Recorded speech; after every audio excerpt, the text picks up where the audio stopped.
This is your engine harness, and I have trimmed it down pretty good. Beautiful. And I only have one more connector to put on it, and then we should be able to feed it under the intake and hook it to the firewall. And then, I mean, you know, we're moving right along here. We're moving right along. This is I don't know how you pronounce it. Deutsch? You're German. How would you pronounce it? How would you pronounce that word? I don't remember. We've talked. That's how you say that word, yeah. But Douche? no. That's D-O-U-C-H-E. Deutsch? Deutsch? No, the first way you said it. Deutsch? Mm-hmm. Deutsch. Yeah, you know, it's Deutsch. He's got a cowboy hat on. Maybe he's a cowboy. German cowboy. That's what Deutsch means in German. It's not, but... What? It means you sure? German, but... In German, what? Deutsch means German? Yeah. What? Mm-hmm. Wow. So in German, Deutsch means German? Mm-hmm. Holy moly, that's weird. Huh. P.S. If you're going to do any wiring on your own hot rod, people of YouTube land, and you don't like wiring, or you don't think you're very good at it, or, you know, all the other things about wiring that everybody says, I would definitely recommend stepping up to do the Deutsch connectors, because it's so much easier and you don't have to have any like profound skill in crimping. It's basically, you see in there, and those little, see the inside there? Those little jaws that come in? Yeah, buddy. Well, that one's already crimped. How does that work? It's pretty handy. And the connectors are super amazing, and you can pin it and unpin it. So like, you know, the 1900 times that you get it wrong and you have to redo it, you don't have to recrimp anything or nothing. You just unpin it and pin it the way it's supposed to be, and rock and roll. Nobody's the wiser. Rock and roll. Rock and roll, man. You say that so much now. Really? I thought I always said it so much. Rock and roll is the new yeah, buddy. No, rock and roll has always been my yeah, buddy. Your yeah, buddy is yeah, buddy. Yeah. There's some loyal yeah, buddy fans out there. Yeah, buddy. I started saying yeah, buddy because I was a super big Ronnie Coleman fan. And every time he got started on anything, he would say, yeah, buddy. Ain't nothing but a peanut. Mine's more sarcastic. Like when you say bad boy. No, that's the truth. That seems sarcastic. I don't know. He is a bad boy. I'm gonna go on this side. That light's freaking killing me. Oh, is that better? Mm-hmm. We're wiring up your EFI system. Yeah, there's some questions on that deal. Well, hold on, I will get you some of these questions. I read some of them. Did you? We can talk about it. And I understand their concern, because why would you have an FT, 600 Fueltech? Why would we be wiring up an EFI system in your carbureted race car? The whole point of going carbureted was to keep it simple, and here we are, seemingly making it complicated. But it will be more simple on race day when we have data. Well, it's not just data. So, like when you're building or doing when you're doing a nitrous car or any regular carbureted race car, especially a small tire car on a less than perfect surface, you want, you want to have some way to manage your power. You want to have some way to control the tire. You want to have some way to, you know, turn it up, turn it down, in its most simplest terms. And so we were looking at doing the traditional system, which is like what we're doing with the Corvette, because we just have the stuff laying around and we don't feel like going super crazy with it. But the more traditional stuff would be, you know, an MSD box, and then you'll want to have a nitrous controller, and then you really want to do the, you know, the grid system is probably the way to go with the, you know, carbureted nitrous deal. So you'll end up with a MSD, a grid box. You'll have a grid box. You'll have a and the MSD grid has two separate boxes, so it has a red box and a black box, and one of them is the ignition controller, and one of them is the ignition box itself. So you got all that stuff going on. Then you got to have a nitrous controller box, and that's so that you can progress the nitrous. And then you're still going to need some way to control everything. So you're going to need a switch panel, and you're going to need a relay panel.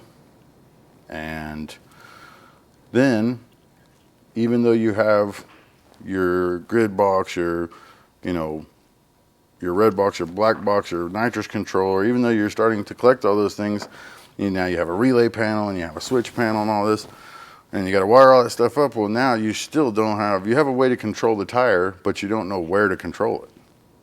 Like, you have, the grid box offers you the way to control the tire, but you don't know where, because you don't have any data. So now you got to get a data logger, you got to get a race pack. So then you got a race pack, and you got to make the race pack talk to the grid box, and then the grid box and the race pack need to talk to the progressive controller, and that way you can actually use the data. So if you get, so say the car spins the tires out there, you can't tell where by looking at it. You think it does it at this time or that time, so you take a little power out, it doesn't really work. You end up chasing your tail. You get a data logger, and then the data logger, you say, okay, it spun at point whatever, or it spun at 1 second, or it needs more power at 1 second, or whatever. Well, the data logger told you where it needed the change in power, and then now you got to go into the MSD box and try and figure out where that is in the MSD box, because the times aren't always 100%. When we're talking hundredths or tenths of seconds here, you can really screw this deal up. So by the time you get all that stuff going on, you've now got 6, 7 boxes in the car, and you still don't have any traction control if you were so inclined to use it. Thankfully, we don't, we haven't seen the need for that in any of our stuff so far. But, talking to these small tire guys that are out there, man, that are fast and winning races, from what I've been told, they lean on that traction control pretty hard. So it would be nice to have the option if we can't make the car work with more traditional methods. And if you're going to do that with the MSD box, then you need an ARC module. And then you need a million. It becomes endless. And it becomes 15 boxes in the car, and you got to hook the computer up to each one of them. Well, and they're wired to each other. Right. And so you have to hook the computer up to each one of those boxes, and you have to, this is right after a pass, you're going to have to hook into the race pack, or you're going to have to pull the card out of the race pack, download the race pack data, then you're going to have to hook into the MSD and download that data, and then you have to hook into every box, the nitrous controller, and then if you want to make a change, you have to figure out where in the race pack does it make sense in all these other boxes.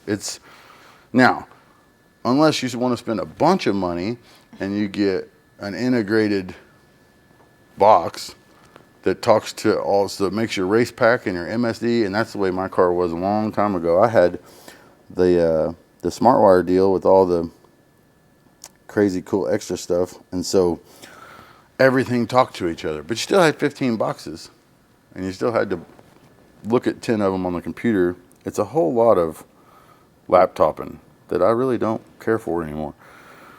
And so my car is EFI, and I've got the Fueltech in my car, and it's one box, and it controls the whole car and does everything. That one box, even, you know, it does ignition, so it controls the ignition. In my car, it controls the fuel. In your car, you've got your fuel controllers right there bolted to the top of it. Just how I like it. Yeah, so you're not going to need that. Yeah, because I wrote down where I wanted on what pins here. So red is 1, black is 2, white is 3, green is 4. Ooh, I did pretty good so far. And then natural is 8, and then red is 6, and black is 7. Okay, cool. So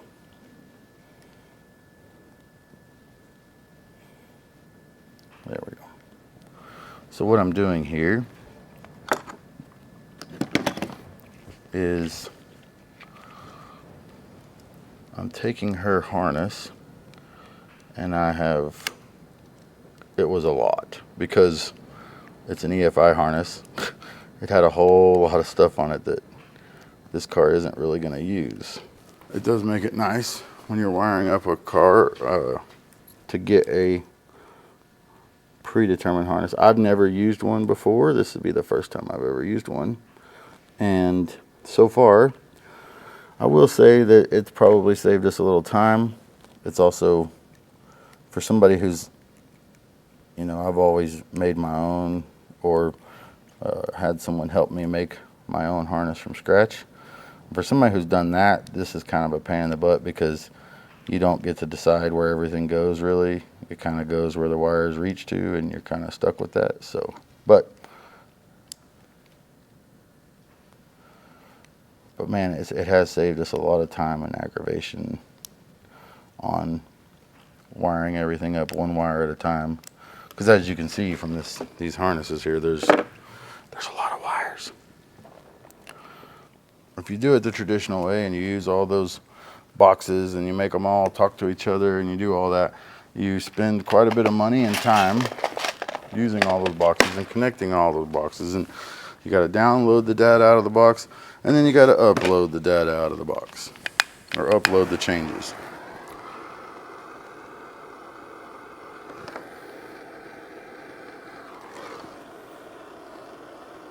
I recommend when doing this using a heat gun, but it's way over there. And Yeah, you bought that snazzy DeWalt one. yeah, I bought a cordless heat gun. Who'd have thought we'd be living in a world where you have cordless heat? Now, what I've done here is I've taken your harness and I took off everything that we don't need currently, but I made it to where if you ever decide to need it later, these are all the things that I took off.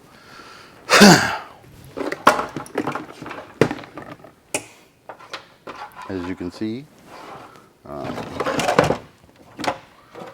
So I was able to get your harness down to 9.5 pounds total, which I feel like is pretty good. And so basically what I've got here is, you know, any of those. So dark right there. Huh? It's so dark right there. Oh, sorry. Basically what I've got here is like I've got a whole pile of this stuff that I cut off of her harness. So now if she decides later on that she wants to use a VR cam and crank sensor, Fancy. she can pop that in there and ready to go. If she decides later that, you know, the carburetors are cool, but she wants a little bit more control that comes with fuel injection, she can take this fuel injection harness and she can plug it into, you know, driver's side, passenger side, plug that into there, you got fuel injectors. All you gotta do is plumb the intake, put injectors on it, and you're ready to go. So this is, the whole point of this is, ooh, and I got two really cool ones. Should you ever decide that, you know, the Nitrous deal is cool, but Yes. you want to sit in a lawn chair between rounds and not wear steel toe boots and hot mitts in the pits. I got your wastegate and your Oh, back that's pressure. if I want to guess on my boost amount. Yeah, I got you these two here, and they just see there's gate You and could just throw those right away. gate, and then there's back pressure, so you can always hook right into there later if you decide that if you decide that steel toe boots and hot mitts just ain't for you. Never know. You just never know these days. But the cool thing is, It turns out you never know these days because you just turn in your lawn chair for steel-toed boots. I'm crew chief in here. I'm talking about that deal. Oh, yeah, that deal's. Why are you bringing up old stuff? So we have. So this way, you only have to wire the car once. No matter what you ever decide to do with this car, you should be good. I've had Fueltech on my car since it was first brought to the United States. I was first or second car to ever have it in the whole country. I think me and Larry Larson were one of the first two in the country. So Scott Clark came and helped me do it. And ever since then, I've never had to rewire my car. I've run the same wiring harness in 3 different cars. So, Nailed it. so here you go. So I've been able to knock this harness down to the bare essentials. This plugs into the firewall, so it makes it easy. So whenever we have to pull the motor out, which could be every That should weekend, never happen. you just unhook this from the firewall, Wow. boom, and you pull the motor out. And then, so you've got your EGTs here. You've got, this one is throttle position for your wide open throttle switch. That's your O2 sensor for the right side, left side. And I might be taking it a little far with a nitrous car. Maybe you don't need EGTs and O2 sensors and all that crap, but I like data, man. I really do. Yeah. And then you got your cam sync and your crank for your crank trigger down there. Boom, boom, plug those right in. Everything you need. Oil pressure's on here. Yeah, oil pressure, water temp. Ready to rock, man. So, Yeah, buddy. I mean, yes, it looked like a lot of wiring when she sent that picture or whatever, but if you look over there, there's the gist of it. This is about all we've got left, and just about any race car is going to have this much wiring or more. So, and this was all done with the just the Pro 600 harness or whatever that they send. It comes with a lot more wires, but we chopped most of them off. So, and then this way, no matter what you want to do, I mean, you're set. And then I labeled everything that I took off and how to put it all back together. So organized. should be good. You should name this Bad Boy Mighty Mouse K-Jack so fast. Yeah, that's it. Yeah. So this way, and I know, I'm stretching out on that whole while we're doing it thing, but we got one little bitty box in the car. That is our dashboard. So we don't have to wire in a separate dash or a bunch of gauges. The ECU is the dash. The ECU is the data logger. The ECU is the ignition controller. The ECU is the traction control, should you ever want to use it. It has a switch panel that wires in with a CAN bus, so you don't have to wire it. You just plug it into the CAN bus, and We'll show it for sure because it's the coolest. this is the CAN bus here. So just like the EGTs, you don't have to wire it. Plug this in, plug this CAN bus, whatever, rock and roll. So that one little box does the whole car now, rather than all the other boxes. All right, so I have a CMC or whatever they call them connector in the dash there under the intake. Trying to make this a pretty, neat and clean install, even though it's not like a super custom harness or concentric wrapped wiring or whatever. I'm still trying to make it where we can work on it fairly easy. Because I have a feeling we're gonna need to work on this rig. Whatever. Act like we never pull your motor out.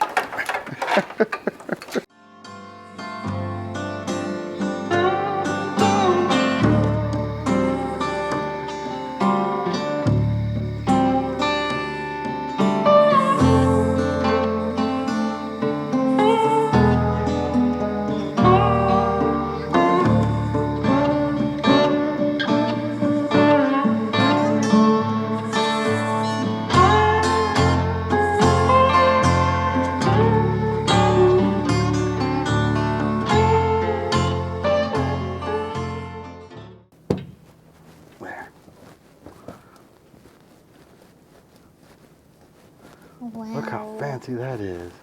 So spiffy. Man. So now this will wrap around. I'm gonna put your EGT box right here. And then these wires will get tidied up under the intake. And then you got your TPS, which is gonna wrap around up here to the carburetor area somewhere. And then you got, yeah, these need to be pulled back through there because this one goes all the way over to your wideband. Because see, you have O2 sensors on both sides of your little motor. So you're just gonna have all the data, man. Which some may argue is, too much data can be confusing. And I would agree. Oh wow, we got a problem here. Why?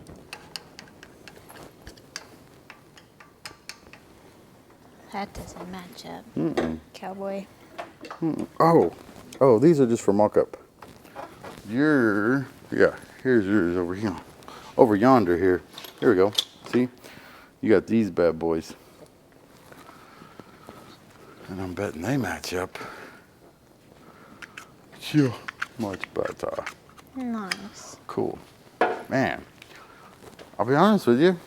It's not going, it's not as bad as I thought it would be. Like, wow. You know what I mean? And what's crazy is that people are like, oh, it's a carburetor. And I've even said this, it's a carburetor. It's 3 wires. That's all you got to do, hook up 3 wires. But, while you can race that way and you can be competitive that way, and there are guys that I've been really fast that way, and I know plenty of people that have been really fast that way. But, man, nowadays, it's just so much easier and faster to make a car competitive if you have the data, and if you have all this stuff that is the data. So while 3 wires is what runs this motor, all these other wires is what tells us what the motor's doing. So it's nice to have this stuff. And what's crazy is that this is a full EFI wiring system here. The only thing that's missing is the 8 fuel injectors. Yeah, because you took them out. Yeah, but that's it. We're doing everything else.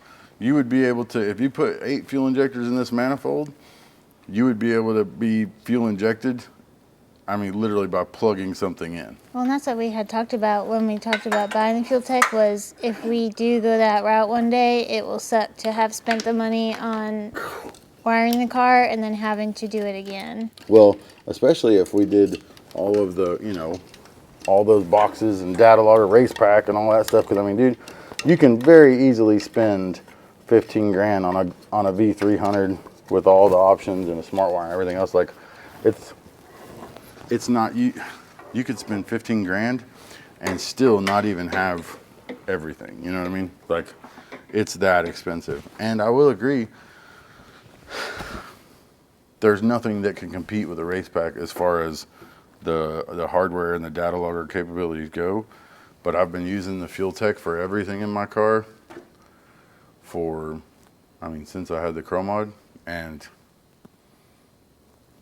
I've had no issues with it. I don't miss the race pack at all.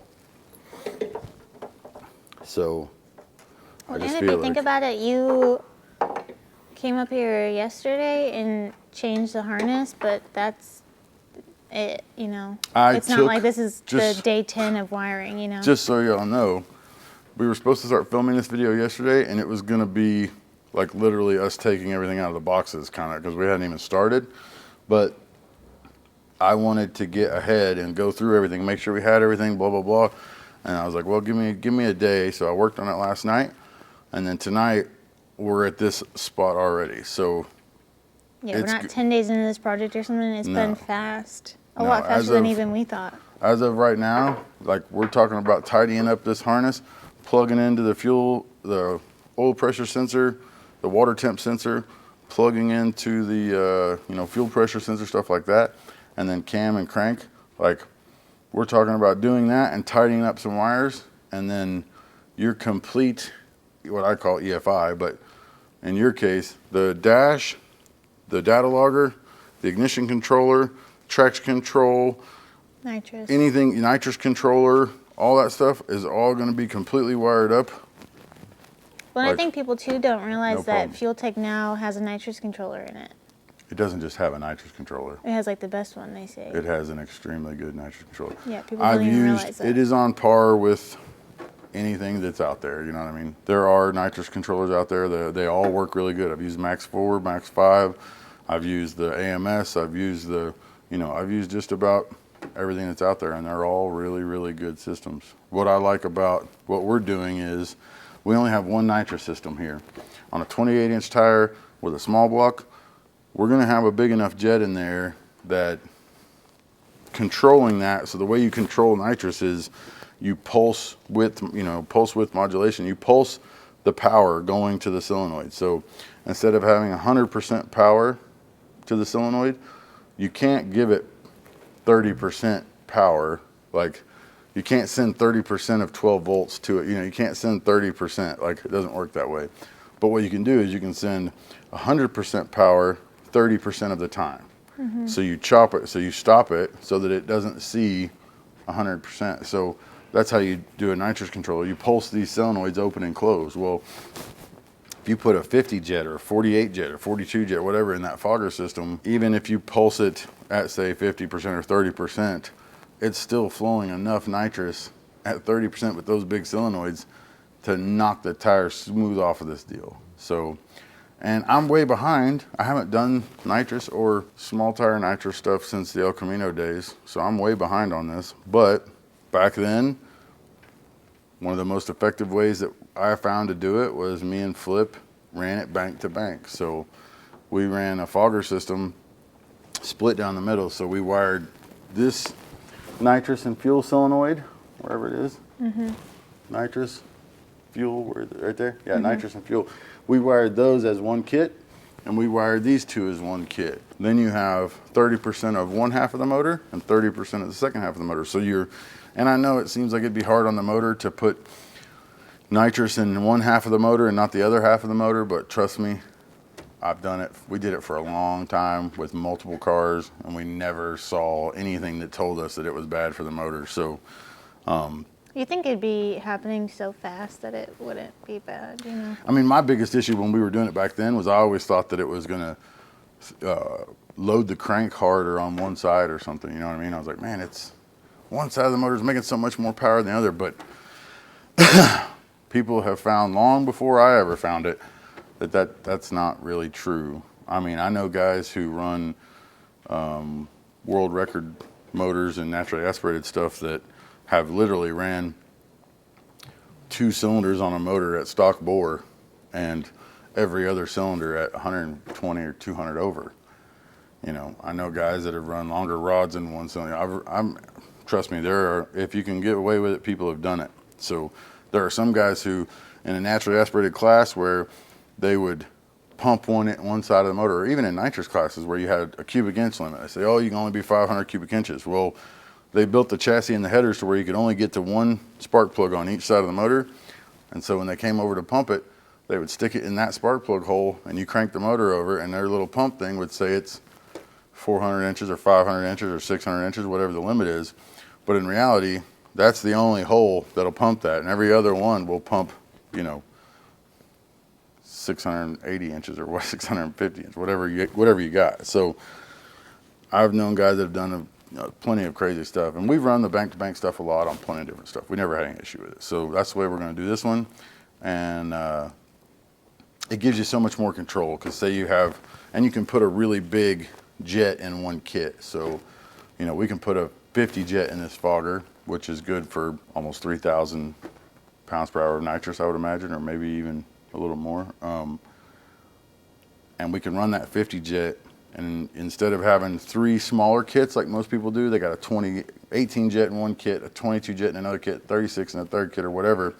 And instead of bringing those on in sequence to you know, to let the tire catch up and keep the tire under control, you know, we can take a 50 jet, put in one kit, and we're splitting it into 4 nozzles, you know what I mean? So we're cutting in 50%, and then we're cutting that down to 50%. So it makes it to where it's manageable, like, you know, infinitely manageable. And then we actually do the timing control on each half of the motor as well. So, you know, if you start with 30% of that half, you can bring the timing, you don't have to take the timing out for that all at once. You can bring it out in a ramp, you can take it out all at once, bring it back in. There's so much you can do with it to make it manageable. And that's what I like about nitrous combos on limited tire, limited surfaces, is the manageability. People would think that a boost controller, you just keep, you know, you can ramp up boost however you want. That's not the way it works in real life. No matter how perfect you can get that boost curve, it won't do it twice. It's like a suggestion. Like you're asking it to do something and it's like,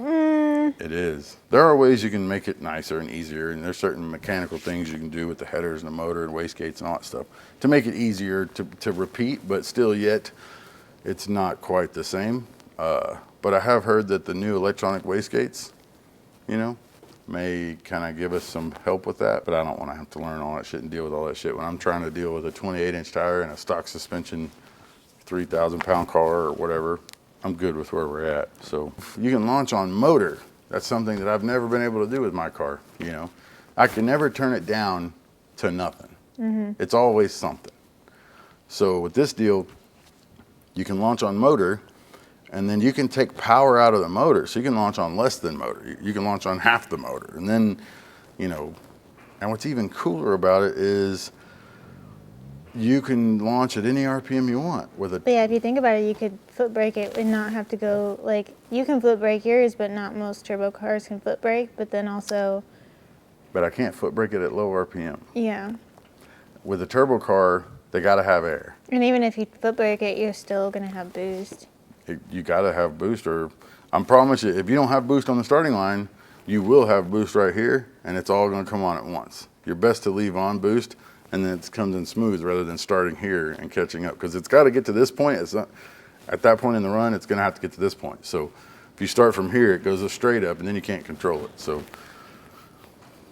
without going too far into the inner workings of my stupid brain, I feel like this is going to be right where we need to be. And because of the Fueltech, I'm going to have plenty of data and control and manageability. And we're talking all the way down to being able to bleed the torque converter and empty the torque converter on command and pulse width the fluid in the torque converter in order to make sure the tire sees what we want it to see, and in order for the tire to stay hooked up and to keep that same wrinkle the whole time. There's a million different ways I can do this, and I'm going to use all of them. And on the street and in some of the stuff that you're going to be doing, you know, I don't need to be hooking up to 15 different boxes. And it's weird the way I say this, you would think that Fueltech gave us all this shit. You know what I mean? You would think that the way we're talking about it and the way we're doing it and, you know, using every inch of the Fueltech deal, but they didn't, you know, we didn't even ask for them to give it to us, but you called and ordered it, you know, just like anybody else would. So it's just what we know and what we like. All right, amigo. What? What'd you just call me? Amigo. Amigo? Amigo? Amiga. Mama! Amigos. Wow, nice joke. Okay, yeah. Oh man, you didn't tell any jokes. I was hoping I could breeze through this one. I have a joke for you. God, I hope so, because I'm drowning. Actually, I have a couple. I gotta get mentally prepared for Jackie's jokes. They're not, like, bad, are they? Never. All right, let's hear it. You know my sense of humor. Yeah. When does a joke turn into a dad joke? When I say it on Midwest YouTube. When it becomes apparent.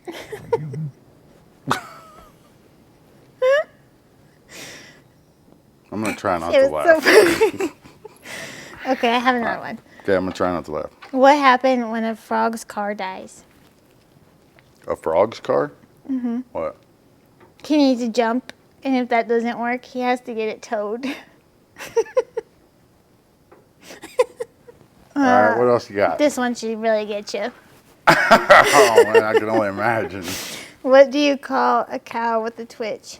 A cow with a twitch, like me? Yeah. What? Beef jerky.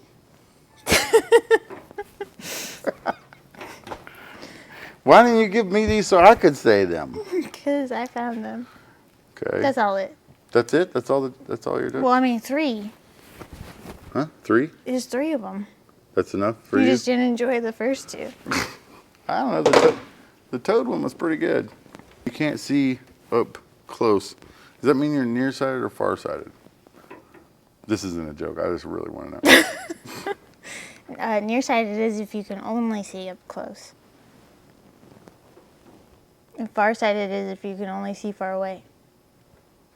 But okay. I'm not an eye doctor, so it might be wrong. What does a new puppy and a farsighted gynecologist have in common? What? A wet nose. That doesn't work. Why? Because if she's farsighted, she would be nowhere near it. She's farsighted. She can only see far away. So anything up close, she can't see. No. No? Nearsighted gynecologist? No, my dad's farsighted, and if you've ever seen him in a restaurant, you know, he holds the menu like this, and he's like, you know. So if it was really close, he wouldn't be able to see it. Yeah, so he doesn't put his face near it. Okay, nearsighted gynecologist then. Sorry. I hadn't perfected the joke, okay? Well, clearly. Oh my God. I had another one that I've been working on. What was the other one? I have to look.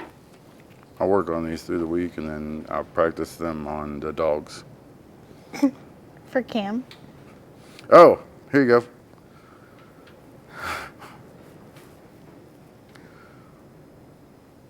What did one butt cheek say to the other? Oh boy. Together, we can stop this shit. Oh my.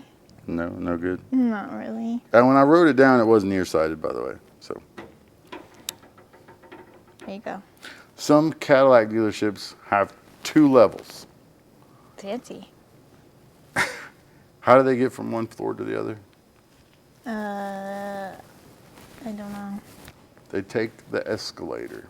So basically, on the wiring under the hood, I need to route these to the sensors that they go to. So fuel pressure, blah, blah, blah, blah, blah, blah, blah, blah. So I need to route these, hook these up, put in a water temp sensor and an oil pressure sensor and put these in. And then I also need to, I got to mount your EGT module, your EGT module. So this will convert electricity into data for exhaust gas temperature. So it'll tell us when you're burning those up and how we're at. And then got to mount your wideband nanos or whatever they're called. And then drive shaft sensor. You could throw that thing away. No, not on a small tire car. And then water temp sensor, brake pressure switch, so you can have tail lights. And then this is your one of your nitrous solid state relays, so we can pulse the nitrous solenoids really fast. Yeah, buddy. And then we got this is a pressure transducer here. This is for, I wonder what that's for. Oh, fuel pressure. Fuel pressure, I guess. No, yeah. Fuel pressure, and then, I don't know what this one's for though, but we need nitrous pressure at some point, but. And then I've got this, which is your battery disconnect switch. So this is the new stuff here. Like, I don't know if you've ever seen this before, but so my car and all the other cars and the Corvette and everything else has a big manual pull on off in the back. And you know, it's got it'll have a big solenoid inside with a big arm that turns it on and off. And this is the new way. This is the new wave from modern racing. They've come up with this amazing little solid state deal that switches power for you without having the big. This will go in the car too, so you can just put a button or a switch on the bumper, and you have 2 little bitty wires that shuts the power off to the whole car. Right on, cowboy. And then this, we're not going to talk about this. And this is going to be for your line lock button on the steering wheel. Actually, we will talk about this. So as you can see, a lot of this stuff is used, you know, because I had it on other things, but this. Those are called hand-me-downs, sir. Yeah, you're getting some hand-me-downs You here. never experienced it because you're the oldest. That's true. This is a banner. What this is a laser sensor that converts somehow. It takes a laser, hits the ground, turns it around, catches it, and it says how far away it is from the ground. So you put this on the car, and it's a laser ride height sensor. On my car, I use it to tell me how far away basically the rim is from the ground, the rear wheel from the ground. So like Did you say rim? You know what I mean, the wheel. So if the wheel and the tire, if the wheel is smashing all the way down to the ground, this tells me, and so that way I can look in the data and see, oh, it's going to shake the tires here, so I fix it.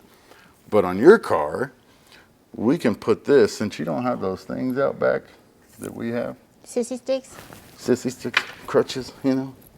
You don't have wheelie bars, so in the fat chance that this front heavy 9,800-inch motor plate car 9,800. Somehow, if this thing does ever have a wheelie problem, we could put this on there, and as the car starts to come up in the data, we can make a table in the Fueltech that basically says, you know, if it gets to this point, shift it, so that no more. Yeah, so it can, because once it shifts, so if it's in first gear and it's doing a wheelie, if it shifts, or if you reach over and shift it, it should come down and take our and be just fine, because usually that ratio change takes all the nuts out of the motor and it'll come down. But if perchance you don't reach over and shift it quick enough, I can have this thing do it for you. So, because as a driver with the front ends up, it's hard to tell sometimes where's that point where it's not going to stop. And so I can make it happen quicker. Or we can get really sneaky and like, we can take some timing out, you know, although that should probably make it wheelie more, but we could cut off half the nitrous or turn it all off or whatever, but. Yeah, you'll do some stuff. We're gonna do some stuff with that deal there. This is my favorite part of a race car, is having all the data to tell me what's going on and how to get better and how to make it work better and go faster. And then of course when the switch panel gets here, we'll have to mount that, hook it to the Fueltech, and then I've got to string some relays for your fuel pump, because you have like, what, 3 things you need on this car? Fuel pump, water pump, lights. Fuel pump, water pump, headlights, you know. And then, of course, you'll have a nitrous arm switch, but that'll go through the Fueltech. But and we have to do the CO2 for the parachute. Well, that'll be on the plumbing side. So on the plumbing side, I am waiting on a few things to get here from Brown & Miller so that I can start crimping together. I make all my own hose. See, and everybody else's stuff, you know, not picking on anybody specific, but most of the videos that I watch on YouTube, this is the part of the build where they send it off and they start working on something else or going to do something cool that you guys want to watch.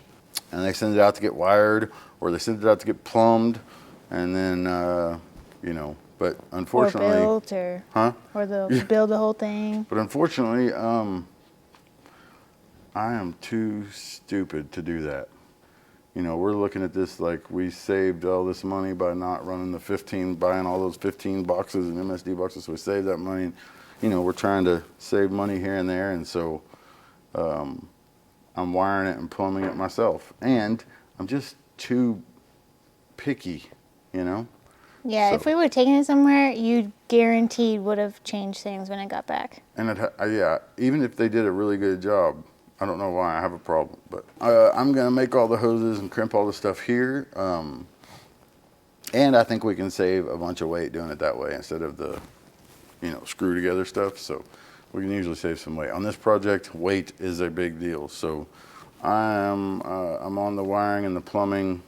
This is just a quick little update on Caddy Jack here, and I'm working on it every day. I know it sucks it's not running yet. Should have been running a long time ago, but it seems like every time I get into a groove on this thing, we have to go and do something else. But I'm going to be on this thing every day, and hopefully it's running soon, because we have a bunch of races that we want to hit with this deal. And man, believe it or not, Oklahoma and Texas right now, even with snow, for some reason they are popping off on the street races. They have planned street races almost every weekend next month and this month. So like, it's time. So we may go to the next big race here in a few days or a week or so if it doesn't get canceled, and we may have to bring you guys along for that.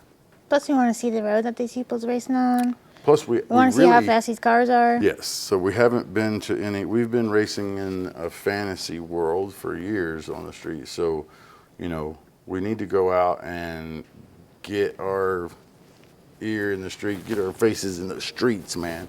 And that way we can see what you're up against, you know, see what the competition looks like, see how fast you got to go. Because you can only see so much from videos. You really need to be there and see what the roads are like, see what, you know, how has real street racing changed in the time that I've been away, you know, because I'm supposed to be this big bad street racer guy, you know, but me going to I'll be the first one to say it. Y'all ain't gotta say it. I know. I'm not that guy who's delusional here. I know. Me entering a real legit illegal street race right now is like Jackie Chan entering the UFC. Just so you know, like I'm supposed to be this hi-ya karate master, but then I'm gonna go out there and get double-legged. We need to get it back out there and just have a look, see at what we're dealing with, because if 2022 is our year to get back in the street, then we need to start right now. Yep. You got anything else you want to say? It's a quick little update video just to get them through till we get something doing. Nope.